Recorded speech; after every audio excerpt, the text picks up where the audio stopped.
ओम शांति। आज 7 अक्टूबर 2021 की साकार बाबा की मधुर महावाक्य।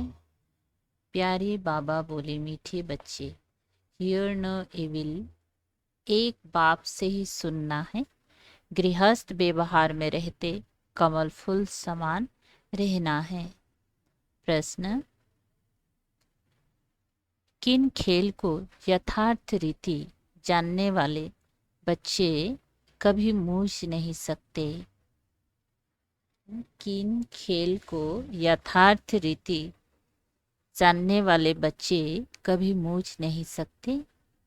उत्तर: दुख और सुख, भक्ति और ज्ञान का जो खेल चलता है, इसको यथार्थ रीति जानने वाले कभी मूझते नहीं। तुम जानते हो, भगवान किसी को दुख नहीं देता। वह है दुख हरता, सुख करता। जब सभी दुखी हो जाते हैं, तब दुखों से लिबरेट करने के लिए वह आते हैं। गीत: यह कौन आज आया सवेरे सवेरे। ओम शांति।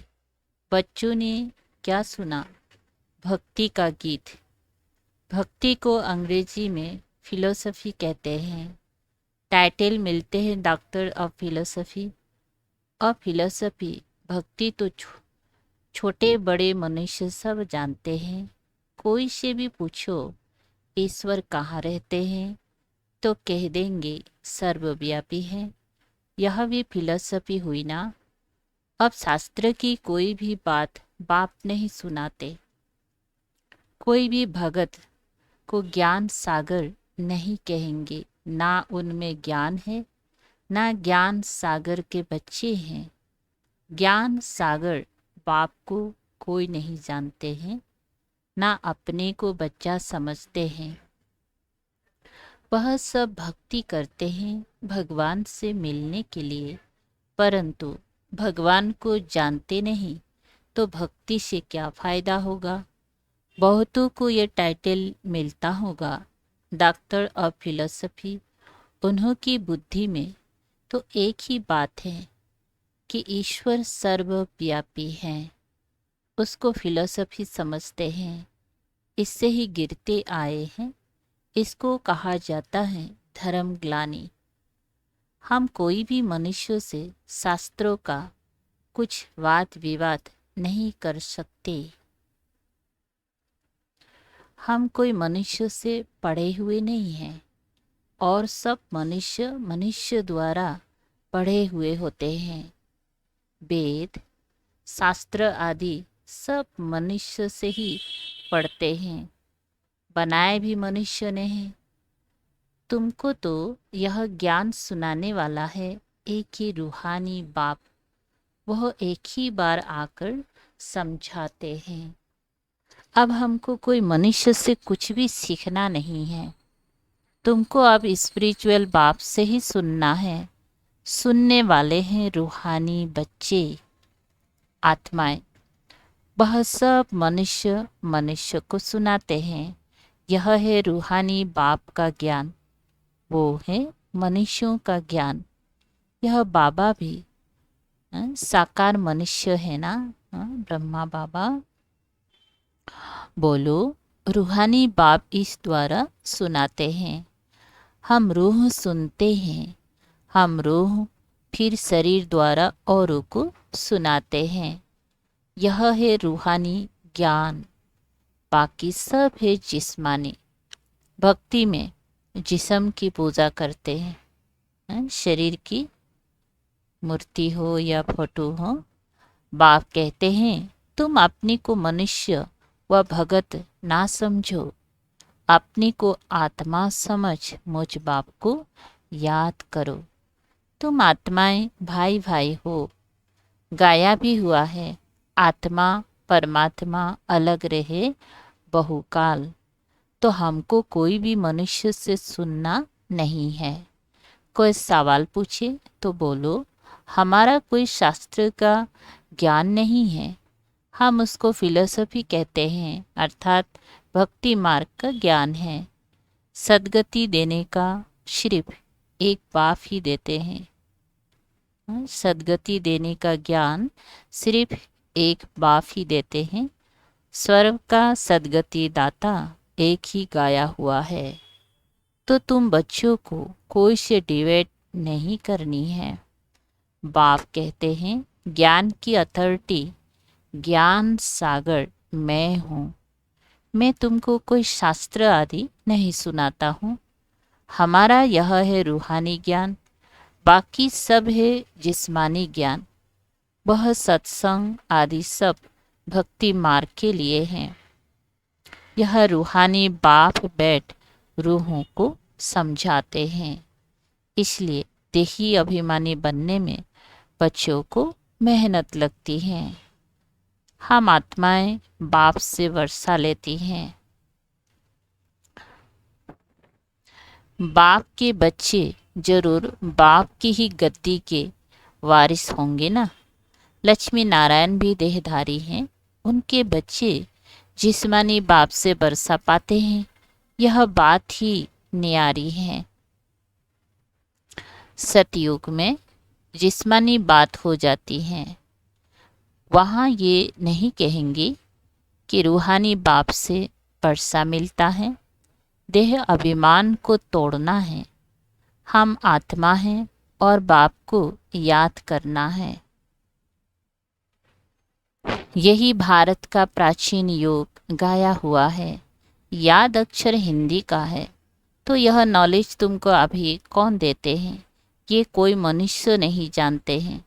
जन्म जन्मांतर मनुष्य से बात करते आए हैं। अभी रूहानी बाप रूहानी बच्चों से बात करते हैं। रूह सुनाते हैं। इसलिए इसको रूहानी स्पिरिचुअल नॉलेज कहा जाता है। गीता को भी वह स्पिरिचुअल नॉलेज समझते हैं, परंतु उसमें नाम कृष्ण देहधारी का डाल दिया है। बाप कहते हैं कि कोई भी मनुष्य में यह नॉलेज हो नहीं सकती। कभी भी कोई तुमसे डिबेट करते हैं तो बोलो यह तुम्हारा भक्ति का ज्ञान है। मनुष्यों के बनाए हुए शास्त्र का ज्ञान, सत्य ज्ञान तो एक ज्ञान सागर बाप के पास ही है। वही खुद नॉलेज दे रहे हैं। उन्हें सुप्रीम बाप कहते हैं। पूजा भी उस निराकार की होती है। अगर और निराकारियों की पूजा होती है तो वह भी उनके बच्चे ही हैं। मिट्टी का शालिग्राम बनाकर पूजा करते हैं। रुद्र यज्ञ रचते हैं। तुम जानती हो वह परम पिता परमात्मा निराकारी दुनिया में रहते हैं। हम आत्माएं भी वहाँ रहती हैं। वह ज्ञान का सागर आकर ज्ञान सुनाए, सद्गति कर देते हैं। वह है परे ते परे रहने वाला परम पिता परमात्मा। सभी आत्माएं ब्रदर्स को पार्ट मिला हुआ है, जो फिर शरीर धारण कर भाई बहन बनते हैं। आत्मा सब एक बाप के बच्चे हैं। आत्मा जब शरीर धारण करती है तो स्वर्ग में सुख, नरक में दुख को पाती है। ये क्यों होता है? समझाया जाता है। ज्ञान और भक्ति वह है दिन, वह है रात। ज्ञान से सुख, भक्ति से दुख, यह खेल बना हुआ है। ऐसे नहीं कि दुख सुख सब भगवान ही रचते हैं। भगवान को बुलाते ही तब है जब दुखी होते हैं। समझते हैं वह सुख देने वाला है। फिर जब सुख का समय पूरा होता है, फिर रावण 5 विकारों के कारण दुख शुरू होता है। यही खेल है जिसे यथार्थ रीति समझना है। इसे ही रूहानी ज्ञान कहा जाता है। बाकी है सब जिस्मानी ज्ञान, वह हम सुनने नहीं चाहते हैं। हमको हुक्म मिला हुआ है सिर्फ मुझ निराकार बाप से ही सुनो। बाप कहते हैं हियर नो एविल। हम एक भगवान से सुनते हैं, तुम मनुष्य से सुनते हो। रात दिन का फर्क है। बड़े बड़े विद्वान शास्त्र आदि पढ़ते हैं, वो तो हमने भी बहुत पढ़े। अब भगवान कहते हैं तुमने गुरु बहुत किए हैं, अब उनको छोड़ो। मैं जो सुनाता हूँ वह सुनो। भगवान है ही निराकार, उनका नाम है शिव। अभी हम उनसे सुन रहे हैं। बाप खुद अपना परिचय और अपनी रचना के आदि मध्य अंत का परिचय देते हैं। फिर हम आपसे शास्त्र आदि की बातें सुने ही क्यों? हम आपको रूहानी नॉलेज सुनाते हैं। सुनना हो तो सुनो, मूझने की तो कोई बात ही नहीं। सारी दुनिया है एक तरफ और तुम कितने थोड़े हो। बाप अब कहते हैं मुझे याद करो, तो तुम्हारे ऊपर जो पापों का बोझा है वह उतर जाएगा और तुम पवित्र बन जाएंगे। जो पवित्र बनेंगी वही पवित्र दुनिया का मालिक बनेंगी। अभी पुरानी दुनिया बदलनी है। कलयुग के बाद सतयुग आना है। सतयुग है पावन दुनिया। कलयुग में ही मुझे बुलाते हैं कि आकर पावन दुनिया बनाओ। सो मैं अब आया हूँ, माँ में कम याद करो। अब दुनिया बदल रही है, यह अंतिम जन्म है। इस पुरानी दुनिया में आसुरी राज्य खलास हो, राम राज्य स्थापन हो रहा है। इसलिए अब अंतिम जन्म गृहस्थ व्यवहार में रहते कमल फूल समान पवित्र बनो। यह विषय सागर है ना, कमल फूल पानी के ऊपर रहता है। तो अब तुम गृहस्थ व्यवहार में रहते कमल फूल के समान पवित्र बनो। तुम बच्चे जानते हो हम राजाई स्थापन कर रहे हैं। अभी सारी दुनिया बदलनी है। वह धर्म स्थापक सिर्फ अपना धर्म स्थापन करते हैं। पहले वह पावन होते हैं, फिर पतित बनते हैं। सदगुरु तो एक ही सदगति दाता है। मनुष्य गुरु करते ही तब है जब सदगति में जाना चाहते हैं। जब पाप बहुत होते हैं तब रूहानी बाप ज्ञान सुनाते हैं। भक्ति का फल ज्ञान तुमको भगवान से मिलता है। भगवान कोई भक्ति नहीं सिखलाते हैं, वे तो ज्ञान देते हैं। कहते हैं मामे कम याद करो तो तुम्हारे विक्रम विनाश होंगे और कोई पावन बनने का रास्ता ही नहीं। नई दुनिया में सब स्वर्गवासी थे, अब पुरानी दुनिया में सब नरकवासी। इसलिए बाप कहते हैं कि मैं सबका उद्धार करने आता हूँ। मैं ही आकर रूहानी ज्ञान देता हूँ। बाप अपना परिचय दे रहे हैं। मैं तुम्हारा बाप हूँ। अभी यह है नरक, नई दुनिया को स्वर्ग कहा जाता है। ऐसे कैसे कहेंगी कि यहाँ ही स्वर्ग नरक है? जिनको बहुत धन है वो स्वर्ग में है। स्वर्ग तो होता ही है नई दुनिया में। यहाँ स्वर्ग कहाँ से आया? इसलिए हम कोई मनुष्य की बात सुनते ही नहीं। बाप कहते हैं तुमको तमु प्रधान से सतु प्रधान बनना है तो माम एकम याद करो। सारा दिन बुद्धि में यह नॉलेज रहनी चाहिए। अच्छा, मीठे मीठे सिकलधे बच्चों प्रति माता पिता बाप दादा का याद प्यार और गुड मॉर्निंग।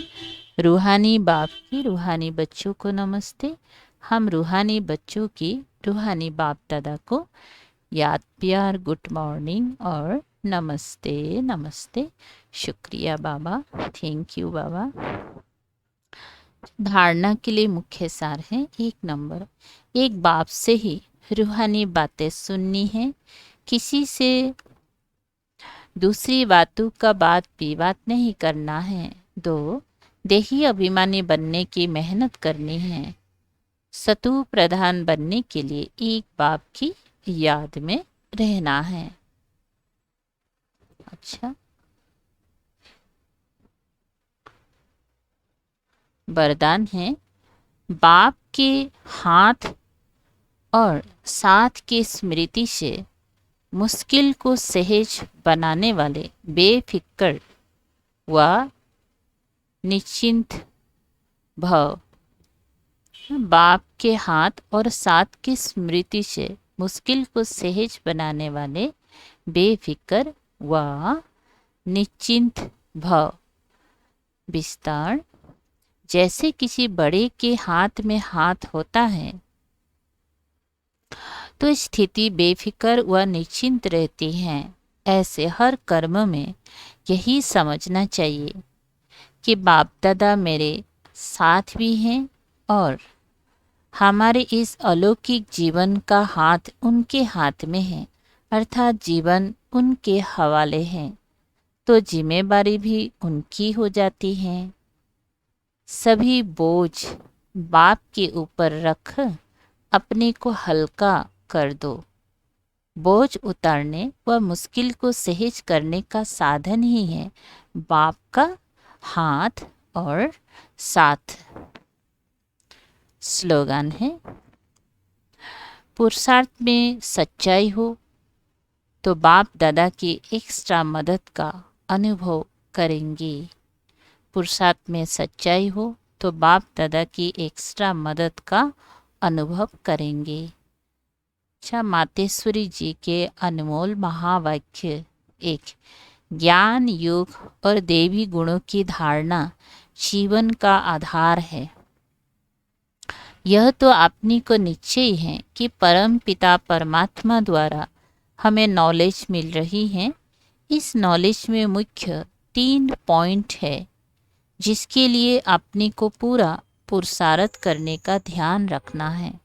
इसमें पहले है योग अथवा ईश्वरीय निरंतर याद जिससे विकर्मों का विनाश होता है। दूसरा है ज्ञान, माना इस सारी ब्रह्मांड सृष्टि के आदि मध्य अंत कैसे होती है। जब ये नॉलेज हो तभी इस लाइफ में प्रैक्टिकल चेंज आ सकती है और हम भविष्य प्रारब्ध अच्छी बना सकते हैं। तीसरी पॉइंट है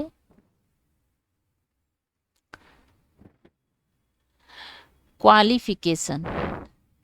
तो हमको सर्वगुण संपन्न स्वलह कला संपूर्ण अवश्य बनना है, तभी देवता बन सकते हैं। तो अपने आप को चलते फिरते खाते पीते इन तीनों पॉइंट पर ध्यान देना जरूरी है। इस एक ही जन्म में ज्ञान बल, योग बल और देवी गुणों की धारणा की जाती है। तीनों का आपस में कनेक्शन है। ज्ञान बिगर योग नहीं लग सकता और योग बिगर देवी गुणों की धारणा नहीं होती।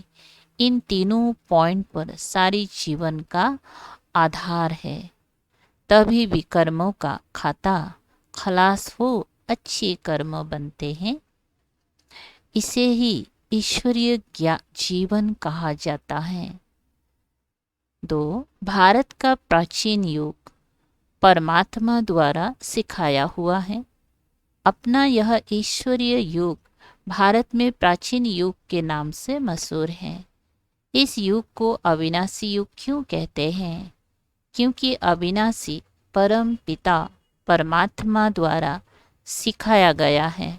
भल योग और मनुष्य आत्माएं भी सिखाती हैं ना, भल योग और मनुष्य आत्माएं भी सिखाती है। इसीलिए योगाश्रम वगैरह खुलते रहते हैं, परंतु वह प्राचीन योग सिखला नहीं सकते। अगर ऐसा योग होता तो फिर वह बल कहाँ? भारत तो दिन प्रतिदिन निर्बल होता जाता है। इससे सिद्ध है वह योग अविनाशी योग नहीं है। जिसके साथ योग लगाना है वह खुद ही सिखला सकता है। बाकी औरों से तो योग लगाना ही नहीं है, तो फिर सिखलाएंगे कैसे? ये तो स्वयं परमात्मा ही कार्य कर सकता है, वही हमें पूरा भेद बता सकता है। बाकी तो सब तरफ कहते रहते हैं हम योग सिखलाएंगे। ये तो हम जानते हैं कि सच्चा योग तो खुद परमात्मा ही सिखलाए। सूर्यवंशी चंद्रवंशी घराना व देवी राज्य स्थापन करते हैं। अब तो प्राचीन युग परमात्मा आकर कल्प कल्प हमें सिखलाते हैं। कहते हैं हे आत्मा, मुझ परमात्मा के साथ निरंतर योग लगाओ तो तुम्हारे पाप नष्ट हो जाएंगे। अच्छा, ओम शांति।